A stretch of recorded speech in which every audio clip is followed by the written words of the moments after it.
Mr. Chairman, this committee is in the process of considering 29 judicial nominees in a single morning. Now, it's not uncommon when a new Congress comes in to take up nominees that didn't pass in the previous Congress. But typically, there's a reason that nominees don't pass in the previous Congress, which is they are often the most extreme and most problematic nominees. In this instance, that is emphatically the case. And many of these nominees are quite literally the most extreme judicial nominees I've seen in 10 years on the Senate. Part of the reason the Democrat majority is trying to move 29 nominees in one morning is to flood the zone with so many bad nominees that nobody can focus on how utterly unqualified these nominees are to be judges. The nominee being considered right now, Nancy Abudu, Senator Lee did a good job of walking through her extreme record. She was the deputy legal director at the Southern Poverty Law Center, an organization that has a long and shameful history of labeling mainstream conservative groups as, quote, hate groups. And the SPLC's history is so egregious that it prompted a violent hate crime. In 2010, the SPLC designated the Family Research Council as a hate group, and 2 years later, a man targeted the Family Research Council using the SPLC's hate map and came in and shot and critically wounded the council's business manager and attempted to murder several council members before being heroically stopped by the building security guard. The SPLC in 2019 authored an article that accused Republicans, including 3 members of this committee, of holding, quote, open white supremacist views. Mr. Chairman, that's ridiculous. You know that's ridiculous. Political rhetoric is one thing, but when you have extreme leftists falsely claiming white supremacy, it illustrates that you are dealing with radicals and partisan zealots. Nancy Abudu isn't the only nominee that this committee is trying to move forward. This committee also has before it Nusrat Chowdhury, who is another extreme zealot. Ms. Chowdhury believes that America is through and through an evil and racist place. And she's not been shy about explaining that. She has stated that, quote, the structure of racial discrimination in America, quote, is so deep, so pernicious that you have to, quote, use the law as a tool of social justice. Does anyone think she's going to stop, quote, using the law as a tool of social justice if she ascends to the bench?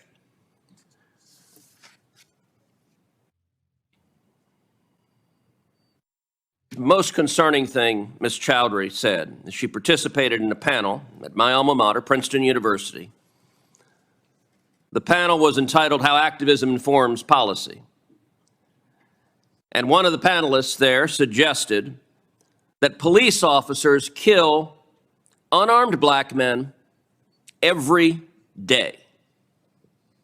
Now, there's a technical term for that statement. That's called a lie.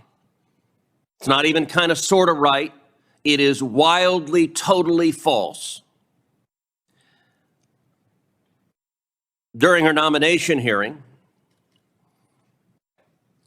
she was asked about a tweet that came from that event, which said that she had agreed with the statement that police officers kill unarmed black men every single day. At first, she claimed she couldn't remember making the statement. Then later in the same hearing, she claimed she did make the statement, but she did so, quote, as an advocate. She said so 3 separate times. Well, I just, did it as an advocate. Now, most of the members of this committee have practiced law. The last I checked, as an advocate, you have an obligation not to lie. And that is a brazen lie that is dangerous. Now, subsequently, she sent a follow-up letter after her hearing saying, oh, never mind, I didn't say it. The thing that she had justified as, oh, I said it as an advocate. Afterwards, she sent a letter and said, no, actually, I didn't say it. Republicans on this committee asked for a follow-up hearing to ask about her miraculous new memory post-hearing that she didn't say such a harmful thing to police officers across the country. Sadly, the chairman wouldn't give us a new hearing. Another of the judges being considered today, Kenley Cato. At her hearing, I asked her a very simple question. Is racial discrimination wrong? She was utterly unable to answer it. Today's Democrat Party embraces racial discrimination, believes that discriminating based on race, the reason, Mr. Chairman, and you are smirking, but the reason she couldn't answer it is because in law school, she had written an article advocating racial discrimination against Asian Americans. Now, Ms. Cato is Asian American. And she said, and I'm paraphrasing here, I don't have the article in front of me, but she essentially said that Asian Americans who didn't support explicit racial discrimination against Asian Americans weren't sufficiently woke. They weren't sufficiently enlightened. Now, I think that's a noxious position. But that's, of course, why she couldn't answer that racial discrimination was wrong, because she is an advocate for racial discrimination. Another one of the nominees being considered this morning is Dale Ho. Dale Ho is a self-described, quote, wild-eyed sort of leftist. Now, let me be clear. That's not my terminology. That's how he describes himself. He says, I am a, quote, wild-eyed sort of leftist. He wrote about how he's motivated each day by his hate for conservatives. That's the word he used, hate. Now, I want you to pause for a second and imagine. I'm going to ask the Democrat members of this committee to do something, which is imagine you're in somebody else's shoes. Engage in empathy. There are actually conservatives in the state of New York. Now, the Democrat governor of New York said to Republicans in New York, you're not New Yorkers, get the hell out, go to Florida where you belong. There's an arrogance to telling your voters that. But it's one thing when you're an elected official if you want to demonstrate that kind of arrogance, but one would think that a federal judge has a different obligation. So I would ask the members of this committee, imagine for a second you were a Republican. Imagine for a second you were a conservative who happened to live in New York City. And you look up in New York City on the federal bench and you see a judge who's described himself as a wild-eyed sort of leftist, his own words, who is motivated every day, who gets up every day, and what gets him going is his hatred for you. You know, this is the kind of fellow that should have worked at the Southern Poverty Law Center. That's the kind of radicals who this administration is nominating, and yet that is not the kind of person that should be a federal judge. And I'm going to talk about one final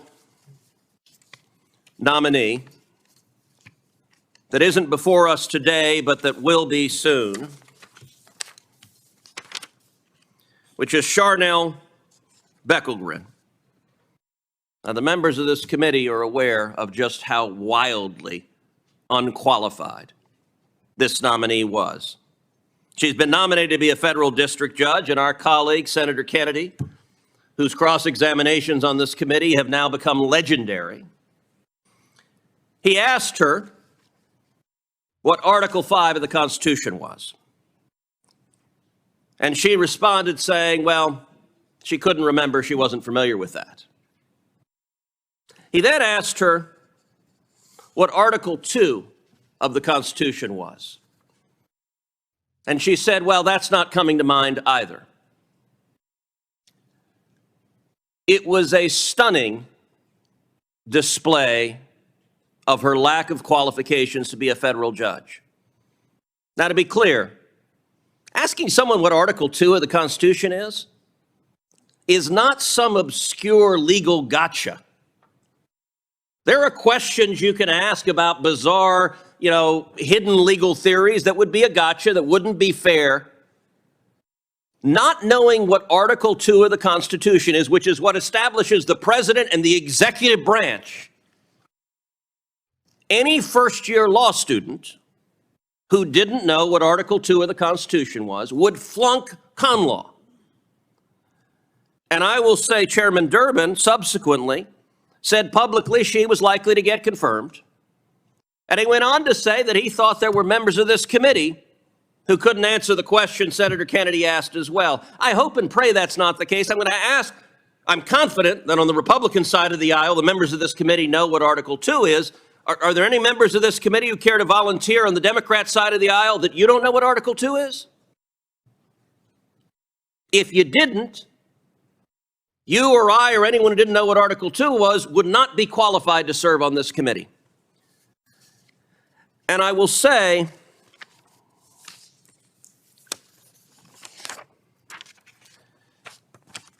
I want to encourage the Democrats on the committee to follow Chairman Durbin's lead. Chairman Durbin, during the Trump administration, explained on a nominee, he said he invoked what he called the Senator John Kennedy test. And Chairman Durbin said, quote, "I think it's a legitimate test to be applied to all those who want to be trial judges, and I hope others on both sides of the table will join me in saying it's not enough to aspire. You have to bring to this aspiration some practical experience and knowledge that suggests you can meet the standard required." And I just want to close by this, which is urging my colleagues to be willing to stand up to the White House.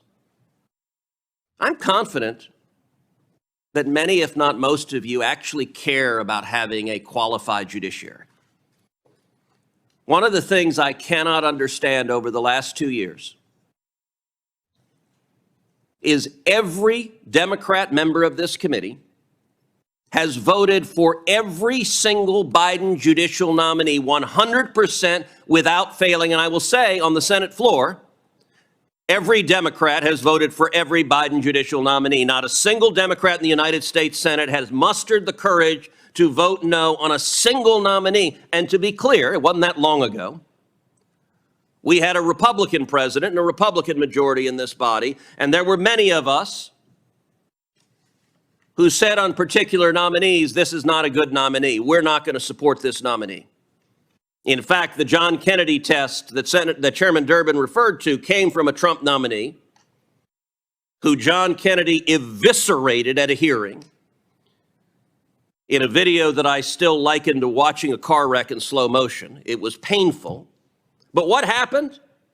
When it became clear that this individual was not qualified for the position for which he had been nominated, the White House withdrew the nomination. And it did so after a number of us made clear we're not going to support putting an unqualified person on the bench, pull the nomination back.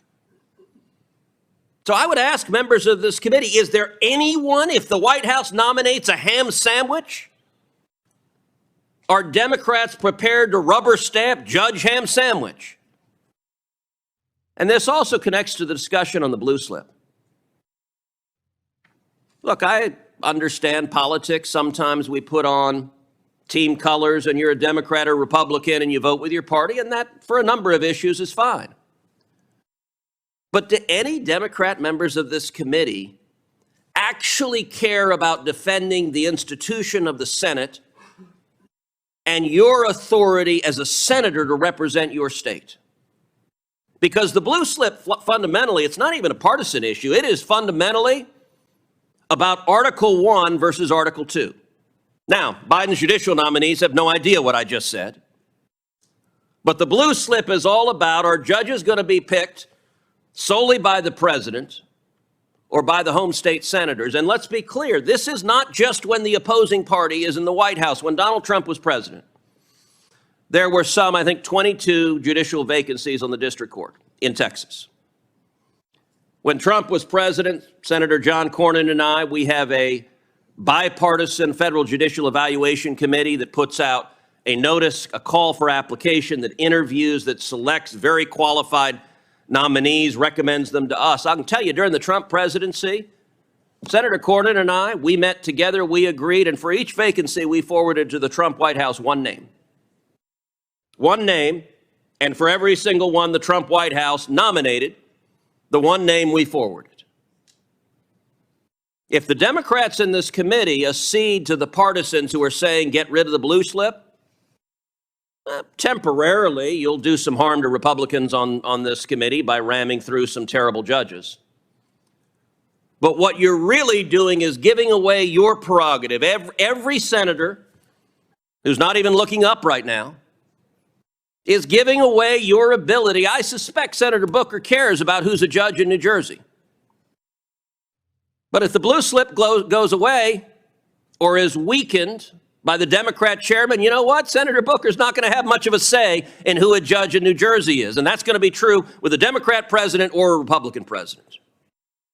Now, Senator Booker and I may not agree on who the best candidate for a judge is, but I do think if you care about being a senator, putting partisan politics above the prerogatives, above protecting this institution. I still remember the day the Senate under Harry Reid used the nuclear option to end the filibuster for judges. And I remember standing on the Senate floor next to Senator Klobuchar. And I turned to Senator Klobuchar on that day and I said, y'all are going to regret this. You're going to regret this. You're going to regret weakening the institution of the Senate. And I said, the result of this, you are going to get more Supreme Court justices like Justice Scalia and Justice Thomas. Now, I said, I'm happy with that outcome. But you're not. And I will say, if you look at the justices that came through, that prediction proved exactly right. Democrats were willing, like lemmings, to jump off the cliff because partisan politics were that high. And so my call, and sadly I say this call with absolute certainty it will be unheeded, is for one Democrat senator to muster the gumption to say for one of these radical nominees, no, we're not going to vote to confirm a ham sandwich. No, we're not going to vote to confirm a judge who tells people he's motivated by hate. We're not going to vote to confirm a judge who doesn't even know what Article 2 of the Constitution is.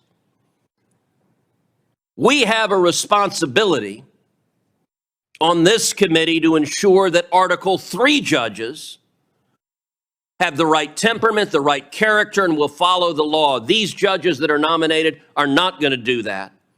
And the only thing that will stop it will be if any Democrat senators are willing to insist on the barest modicum of standards and to do our jobs. And I hope and pray we do that. Invited to the committee. It seems that Ms. Reichelman has spent the vast majority of her career as an activist fighting all restrictions on abortion, even opposing reasonable restrictions on aborting babies simply because they are of the wrong sex or the wrong race. Her extremist views on abortion even drove her to impugn the motives and the good work of crisis pregnancy centers.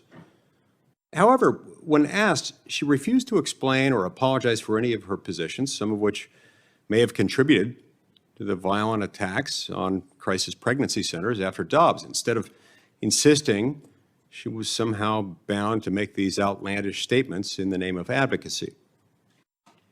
How is the director of a crisis pregnancy center, whose property was destroyed in the aftermath of Dobbs, supposed to believe that she'll be treated fairly if she appears before Judge Reichelman? Now, Ms. Reichelman is so fiercely pro-abortion that following the Dobbs decision from the Supreme Court, she told Axios News that the impact will, quote, will be swift and severe, and we're on the verge of the biggest public health crisis that we have ever seen in decades, close quote. She said this even though she knew she was being considered for a judicial nomination. Now, when I asked Ms. Reichelman at her hearing how she could say with a straight face that giving U.S. citizens a say in protecting unborn children would cause the worst public health crisis in decades, especially in light of recent public health developments and true crises like Ebola and COVID-19, She refused to answer, claiming that she was acting as an advocate when we all know she was acting as an activist and doing so in her own name. I can't support this nomination. I do want to speak for a moment about Mr. Edelman's nomination. Now, we've talked about the Abudu, the Reichelman, the Chowdhury nominations, and how they were advocating and they were saying that they were writing, but that this was not their opinion. But we know they were activists. Here is someone who actually did something that should cause every single one of us pause. Now, in Todd Edelman's role on the DC Superior Court, he released a man who subsequently went on to participate in the murder of an 11-year-old child. And that child was murdered at a Stop the Violence July 4th cookout. At the time that Judge Edelman released this individual, he knew that the defendant had been arrested multiple times for illegally possessing a firearm. And he knew that the defendant had been previously seen shooting a gun in the street at 1 p.m. in broad daylight. And he knew that only a week before Judge Edelman decided to release this defendant, another judge had denied his release because he was a danger to the community. That judge would not let him out.